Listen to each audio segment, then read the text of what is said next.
Bismillahirrahmanirrahim. Bismillahirrahmanirrahim. Assalamualaikum warahmatullahi wabarakatuh.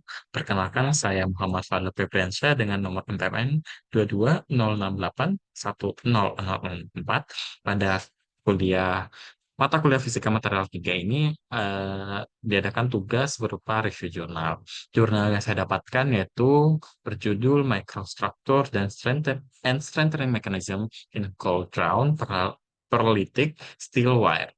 Jurnal ini berasal dari Akta Materalia dengan tahun terbit tahun 2011.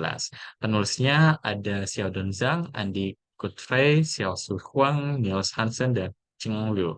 Nah, garis besar pada jurnal ini yaitu menganalisis mekanisme penguatan, yaitu boundary strengthening, dislocation strengthening, dan solid solution, serta hubungan kekuatan struktur pada kawat baja perlit menggunakan TEM dan High Resolution Electron Microscopy. Untuk pendahuluannya sendiri di sini saya memberi empat garis besar. Yang pertama itu bahan yang digunakan adalah kabel baja karbon tinggi. Kabel baja karbon tinggi ini tentu memiliki kekuatan tertinggi dari semua produk baja dengan kekuatan mencapai 5 sampai dengan 6 gigapascal. Proses pembuatan kabel ini melibatkan penarikan dingin dengan komposisi fasa eutectoid. Untuk mekanismenya, struktur kabel dalam skala nano yang terdiri dari semented halus dan lamella ferrit. Lamella ferrit memanjang hingga sejajar dengan arah. Ketebalan lamella ferrit dan sementit masing-masing sekitar 1 hingga 2 nanometer dan 10 hingga 20 nanometer. Apa sih pengaruh sementit terhadap kekuatan? Sementit tetap bertindak sebagai penghalang untuk dislokasi, serupa dengan batas butir dalam besi poliskristalin. Kekuatan kabel terkait erat dengan jarak antar lamella sementit. Kemudian pada pengujian ini berhubungan juga dengan hal patch, yaitu melalui pemeriksaan PEM. Diketahui bahwa pengurangan diameter kawat mengakibatkan pengurangan jarak interlamellar. Hubungan antar tegangan aliran atau R dan regangan disimbolkan dengan ditemukan dalam penelitian ini. Untuk eksperimentalnya sendiri, di sini terdapat 5 sampel pada 5 tahap peregangan penarikan dingin yang berbeda. Dengan kekuatan tinggi, baja komposisi mendekati eutectoid dengan kandungan karbon sebesar 0,8%. Sampel-sampel ini mewakili transisi dari proses manufaktur dari kawat yang dipatenkan dengan diameter 1,26 milimeter menjadi filamen yang ditarik akhir hingga diameter 0,2 milimeter. Di sini terdapat 5 sampel yang 1,26, 0,899 hingga 0,2. Analisis struktur berdasarkan pada fase ferrit dan sementit berfokus pada perubahan parameter struktur selama penarikan kawat yang dimana termasuk intermellar spacing atau disingkat dengan ILS, ketebalan lamella sementit, dan kepadatan dislokasi dalam lamella ferrit. Prosedur persiapan untuk SEM dan TEP pada pengujian ini menggunakan asam perkolat 10% dalam etanol. Untuk pengamatan SEM, spesimen juga diberikan perlakuan nitral 4%. Untuk tabel 2, di sini terdapat UTS dan elongation of wear sample as in the study. Di sini ada 4 juga. Yang pertama dari strain-nya 0,0 hingga 3,68. Untuk kabel laju ragangannya itu sekitar 2,5 kali 10 pangkat min 3 dan tegangannya itu 0,2 diambil sebagai tegangan aliran. Tegangan tarik selama proses dan perpanjangan total. Untuk hasilnya sendiri, yang pertama di sini ada gambar dengan 4 gambar. Di sini dengan bagian sini dengan peningkatan strain, maka ketebalan dari sementit akan semakin menurun dengan dapat digambarkan pada gambar C. Untuk gambar B, grafik B ini dengan pertambahan strain, maka intermellar spacing dalam nanometer juga ikut menurun.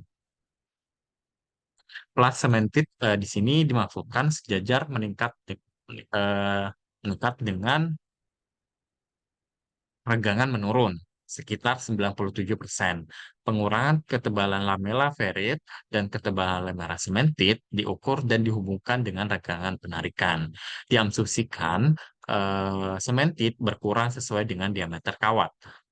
Sementit bisa dihubungkan dengan truss rest. Kawat kemungkinan besar akan berubah bentuk oleh strain bidang daripada mode deformasi simetris.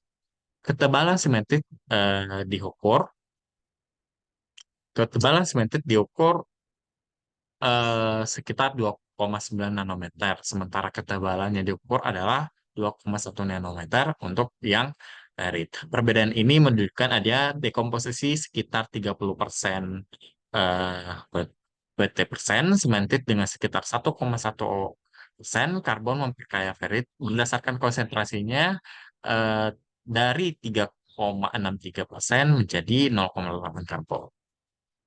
Selanjutnya, sini terdapat gambar yaitu dislokasi pada lamela ferrit pada struktur awal dengan kerapatan dislokasi sebesar 7,5 kali 10 pangkat 13 meter. Di sini terdapat garis-garis dislokasi yang ada arah. Garis arah itu terlihat sebagai hasil dari transformasi fasa.